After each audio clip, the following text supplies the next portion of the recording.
할렐루야. 거룩한 연애 되신 여러분들을 환영합니다. 오늘 말씀의 제목이 진짜 그리스도인인데요. 이 말씀을 들으면 혹시 내가 그러면 가짜 그리스도인인가 라는 그런 반문을 할 수도 있죠. 여러분 어떻습니까? 내가 진짜 그리스도인이 맞습니까? 네. 이렇게 질문을 던지면 당황하시는 분들이 계셔야죠. 내 마음속에 예수를 믿긴 하는 것 같은데, 내 마음속에 하나님을 마음으로 고백하는 것 같은데 어느 순간 갑자기 내가 하나님을 믿는지 안 믿는지 모를 때가 있다는 거죠. 내가 가짜 그리스도인인가 혹은 진짜 그리스도인인가, 오늘 말씀을 통해서 그 분명한 해답을 찾을 수 있기를 바랍니다.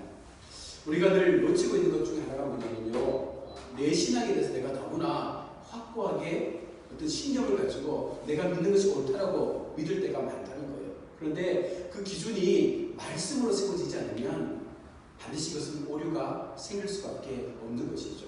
하나님께서 우리 가운데 우리의 믿음을 평가하실 때에 많은 것들을 가지고 평가하지 않습니다. 우리의 마음 가운데 하나님의 말씀에 대한 순종이 얼마만큼 우리를 통해서 나타나느냐, 이것을 통해서 하나님은 우리가 믿음이 있다 없다를 말씀하고 있습니다.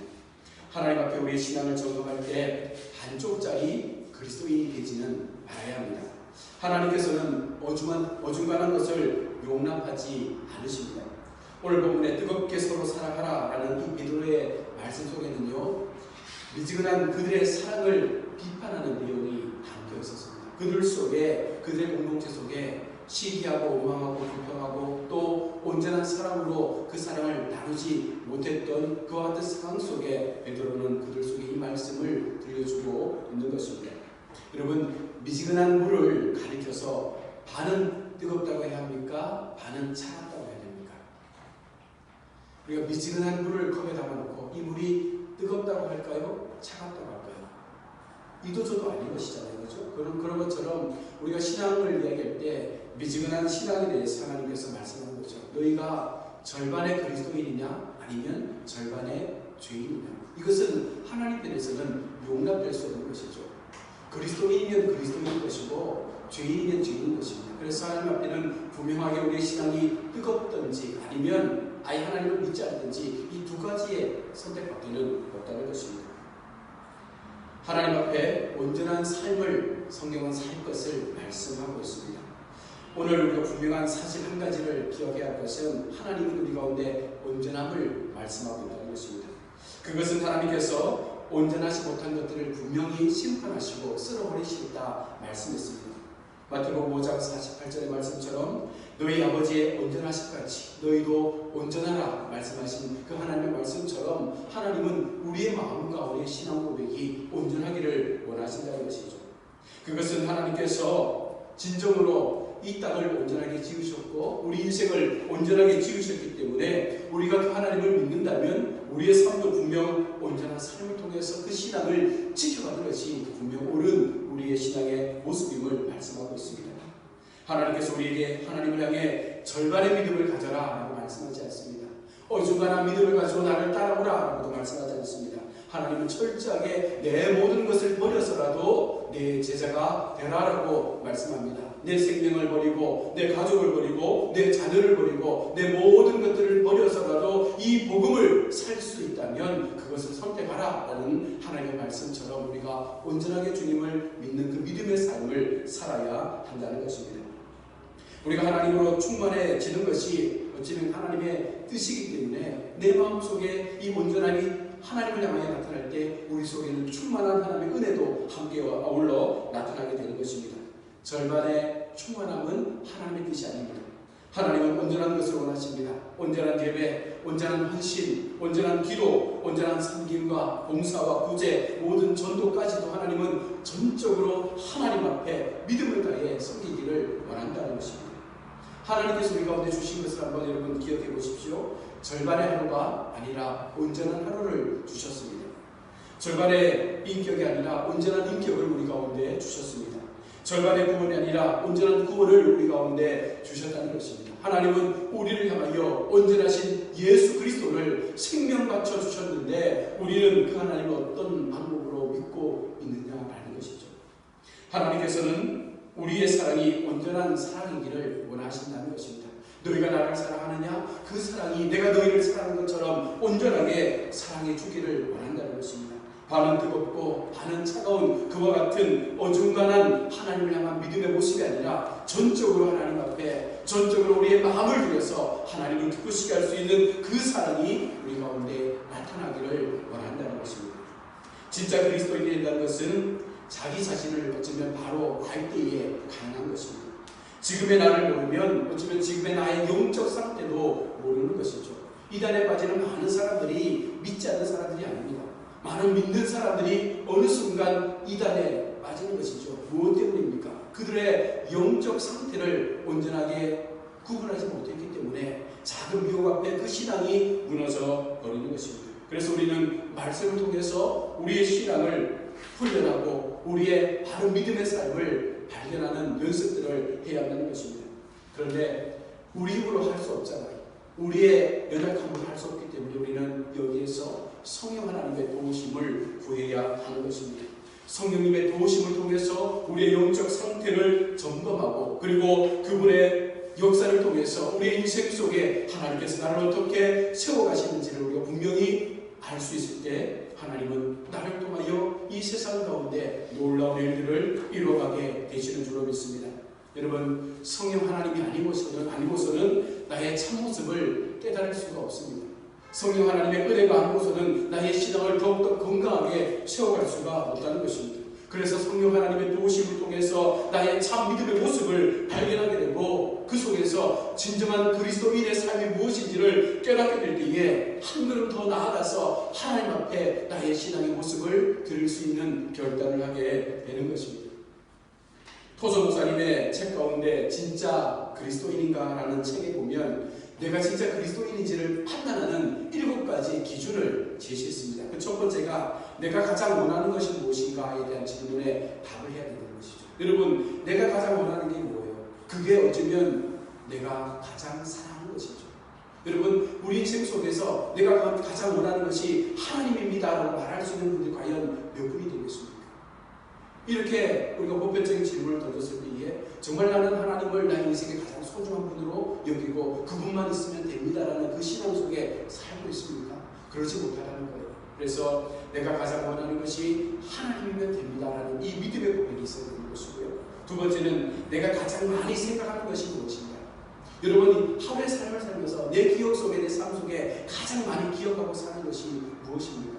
하나님 생각, 말씀에 대한 묵상, 아니면 인생의 삶, 인생의 고민, 자녀에 대한 고민, 직장에 대한 고민, 이런 고민이 더 많습니다. 내 기억 속에 내 생각 속에 무엇을 가장 많이 고민하고 생각하느냐, 그것이 어쩌면 진짜 그리스도인의 삶에 대한 모습임을 나타내 주는 것이고요. 또 세 번째는 나는 돈을 어떻게 사용하는가. 여러분, 물질이 있는 곳에 많이 있다고 했지 않습니까? 내게 주어진 돈을 내가 어떤 방법으로 어떤 용도로 쓰기를 원하고 있느냐, 이것이 어쩌면 진짜 그리스도의 삶의 모습이죠. 하나님은 선한 부자를 원하지 않습니까? 물질에 대해서 초월해서 정말 하나님 앞에 헌신할 수 있고 내게 주신 것에 감사하고 그것이 크든지 작든지 관여하지 않고 그냥 나의 상황 속에 지금 주어진 은혜대로 감사하며 그것을 헌신할 수 있는 그 믿음의 삶을 보신다는 것입니다. 또 네 번째는 나는 여가를 어떻게 보내고 있는가. 내게 주어진 여유분의 시간들을 나는 어떤 방법으로 쓰고 있는가. 이것이 진짜 그리스도인의 삶의 모습이라는 것입니다. 다섯 번째, 나는 어떤 사람들과 어울리고 있는가. 우리가 유유상종이라는 말처럼 우리 인생 가운데 우리의 주변 사람들이 어떤 사람인가.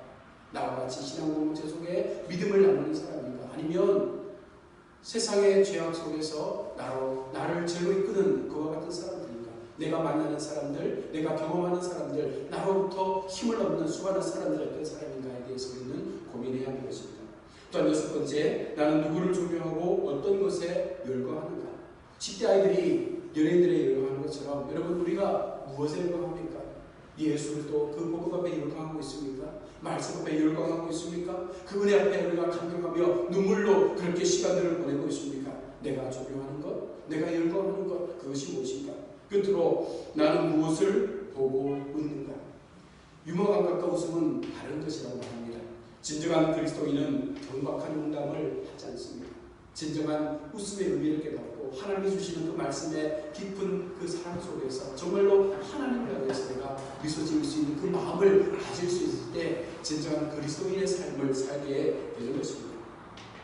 사랑하는 성도 여러분, 나는 어떤 사람입니까? 나는 어떤 그리스도인입니까? 우리가 하나님을 믿고 그리스도인의 삶을 산다는 것은 우리의 삶의 가치의 변화를 갖게 된다는 것입니다. 지금까지 내가 바라보고 살았던 모든 것들로부터 이제는 무엇에다 시선을 맞추는 거예요? 하나님의 말씀 앞에, 하나님의 그 은혜 앞에 우리의 시선을 맞추고 그리고 그 길을 걸어가는 것, 이것이 그리스도인의 삶의 선택임을 말합니다. 그래서 그리스도인은 달라야죠. 어떻게 달라야 합니까? 그리스도인의 신앙은 하나님의 눈으로 세상을 볼 수 있는 마음을 가져야 합니다. 이것을 우리는 기독교 세계관이라고 말하죠. 성경을 통해서 세상을 바라볼 수 있는 믿음의 눈을 떠야 한다는 것입니다. 우리가 진정으로 하나님을 생각한다면 말씀을 통해서 삶을 판단하고 말씀을 통해서 우리의 인생을 선택하고 말씀의 눈을 통해서 우리의 삶의 가치를 결정할 수 있는 이 믿음의 마음을 가져야 하는 것입니다. 또 그리스도인은 하나님의 마음을 형제의 마음, 형제의 그 사랑으로 품을 수 있는 꿈을 가져야 된다는 것이죠. 하나님께서 우리 가운데 그리스도의 사랑을 통해서 십자가의 은혜를 주신 것처럼 우리가 주님의 마음을 통해서 형제를 품을 수 있는 마음을 갖는 것, 바로 이것이 십자가의 사랑 아닙니까? 우리는 말로 하나님을 사랑한다고 말합니다. 그러나 그 사랑의 실천은 바로 내 주변의 이웃들을 사랑할 수 있는 진정한 사랑의 모습이 나타날 때 가능한 것입니다. 또한 십자가의 그 사랑 다음에 그리스도의 신앙은요, 바로 하나님의 생각을 알고 그것을 위해 사는 것입니다. 바로 이것은 하나님의 꿈, 하나님의 비전이라고도 말할 수 있습니다. 내 마음속에 하나님이 어떤 마음을 주었습니까? 그것을 우리가 세상 속에 펼쳐나갈 수 있는 그 하나님의 꿈이 우리 속에 세워질 때 우리는 진정한 그리스도인의 삶을 살아갈 수 있게 되는 것입니다. 진짜 믿음의 사람이 되면 세상 사람들이 보는 눈과는 다른 가치를 가지고 우리는 세상을 바라볼 수밖에 없는 것이죠. 오늘날 우리가 어려운 세상을 바라보면서 또 정치든 경제든 교육이든 여러 가지 많은 어려운 이 땅의 삶을 바라보면서 세상 사람들은 죽겠다, 힘들다, 어렵다라고 말하지만 하나님의 사람들은 기도하자. 하나님께서 우리 가운데 기도하라는 메시지를 주신다. 이와 같은 상황 속에 우리가 기도하고 이 상황을 믿음으로 말씀으로 이겨내면 반드시 하나님의 은혜가 역사할 거다라는 이와 같은 관점의 차이를 가지고 우리의 신앙을 만들어가야 한다는 것입니다. 진짜 그리스도인은 육의 눈이 아니라 바로 영적인 눈을 떠서 말씀의 눈을 떠서 우리의 삶을 돌아볼 수 있고 우리의 상황을 분별할 수 있는 마음을 가져야 하는 것입니다. 우리가 그리스도인으로서 끊임없이 거룩한 삶을 살고자 노력하는데도 늘 그러한 삶에 도달하기 어려운 것은 거룩한 삶을 쟁취하는 것이 너무나 힘든 일이 아니라 바로 더러운 삶을 살기가 너무 쉽기 때문에 그렇다는 거예요. 죄에 빠지는 것이 너무 쉽다는 것입니다. 거룩한 삶으로 나아가는 것은 어렵지 않아요. 그런데 죄에 빠지는 삶이 너무 쉽기 때문에 우리가 조금만 방심하면 금세 죄의 종으로 사는 삶으로 나아갈 수밖에 없다는 것입니다. 거룩한 삶은 치열한 분투 속에서 이루어지지만 속된 삶은 방심하는 그 틈을 타서 자연스럽게 우리 속에 들어와 우리의 신앙을 그렇게 무너뜨려 버린다는 것입니다. 우리는 반쪽짜리 신앙생활에 젖어들어 편한 것만을 추구하며 살지 않고 있습니다. 내 속에 편안함이 들어오면 우리의 신앙은 어느 순간 구멍이 뚫리고 말 것입니다. 때로는 긴장하고 때로는 두려움과 경외의 마음을 가지고 내가 어떻게 이 신앙의 삶을 살아야 할 것인가에 대해서 고민하고 우리가 더 하나님 앞에 무릎으로 나아갈 수 있을 때 우리의 신앙은 더 견고하게 세워지게 되는 것입니다. 오늘 본문은 진짜 그리스도인이 되기 위해서 진리를 믿어 순종함으로 가능하다고 말씀합니다. 그러면 어떻게 그렇게 더러워진 영혼이 정결케 되고 불결하게 된 마음이 깨끗하게 되고 새롭게 바뀔 수 있습니까? 정답은 회개죠. 그러나 이 회개를 추상적인 회개로 우리가 해서는 안 된다는 것입니다. 구체적으로 오늘 본문 속에서 진리를 순종함으로 영혼을 깨끗게 해야 된다라고 말합니다. 달리 말하면 우리의 말씀을 통해서 내게 주신 말씀을 통해서 그 신앙의 잘못된 부분들을 깨닫고 그 말씀의 진리 속에서 나의 잘못된 신앙의 행위들을 깨닫고 우리는 철저하게 우리 영혼을 깨끗하게 만들어가는 그 말씀의 선언 훈련을 해야 한다는 것입니다. 진리를 순종한다는 것은 바로 예수 그리스도의 그의 말씀 앞에서 우리의 신앙을 날마다 되짚어보고 돌아볼 수 있는, 그래서 우리의 영혼의 삶을 순결한 삶으로 바꿔갈 수 있는 그 마음을 가져야 한다는 것입니다. 적당히 순종하거나 적당히 비교하면서 그렇게 살아가는 신앙의 모습이 아니라 전심으로 하나님을 사랑하고 전심으로 하나님 앞에 그 걸음의 길을 가기 위해서 최선을 다할 수 있는 그와 같은 말씀에 순종할 수 있는 인생이 바로 진짜 그리스도인임을 오늘 말씀하고 있습니다. 거짓없이 형제를 사랑할 수 있는 방법이 어디 있겠습니까? 바로 이 사랑이 내 마음 가운데 있을 때 가능한 것입니다. 그래서 베드로 사도는 이 베드로서를 기록하면서 그 당시의 교회 공동체 속에 만연했던 여러 가지 많은 불화와 불협과 여러 가지 많은 어려움의 문제 속에서 너희 속에 참된 그리스도의 사랑이 있기를 원한다. 그러기 위해서는 진리 속에 순종하며 너희의 마음을 거룩한 그리스도의 삶으로 세워가라. 그러하게 될 때에 너희 속에 가식적인 사랑들이 사라지고 진정한 형제 사랑이 이루어질 수 있음을 말씀하고 있는 것입니다. 바로 그 십자가의 사랑이 오늘 우리 광야 은혜교회 속에 일어날 수 있기를 축복합니다. 그리스도인은 하나님의 사랑을 통해서 형제를 사랑하고 교회를 사랑하고 이 사회 공동체를 사랑할 수 있는 마음을 가질 수 있을 때 진정한 하나님의 백성으로서의 삶을 살게 되는 것입니다. 덧붙여 이것은 일방적인 사랑이 아닌 바로 그리스도인은 우리 교회 공동체 속에서 서로가 서로를 향해서 함께 살아갈 수 있는 그렇게 소통하는 사랑의 마음을 가질 때에 더 큰 은혜가 우리 가운데 임하게 되는 줄로 믿습니다. 이것이 하나님이 원하시는 진정한 그리스도인의 삶임을 오늘 본문은 우리 가운데 들려주고 있습니다. 한 번 더 말씀을 보시면 너희가 진리를 순종함으로 너희 영혼을 깨끗하게 하여 거짓이 없이 형제를 사랑하기에 이르렀으니 마음으로 뜨겁게 피차 사랑하라. 여러분 이 말씀 속에서 한 주간도 다시 한번 주님 앞에 내가 반쪽짜리 그리스도인입니까? 내가 어중간하게 하나님을 믿고 있는 것은 아닙니까? 내 마음속에 하나님을 사랑한다 말하면서도 여전히 이웃에 대한 사랑이 결여되었지 않습니까? 내가 하나님 앞에 다시 한번 나의 믿음을 점검하고 성령 하나님의 그 은혜 속에서 정말로 하나님을 전심으로 사랑하기에 나를 통해서 참된 그리스도의 사랑이 세상 가운데 전해질 수 있고 또한 그 사랑을 나눌 수 있는 우리의 삶의 모습이 될 수 있도록 도와달라고 기도하며 나갈 수 있는 우리 모든 하나님의 백성들이 될 수 있기를 주님의 이름으로 축복합니다. 아멘.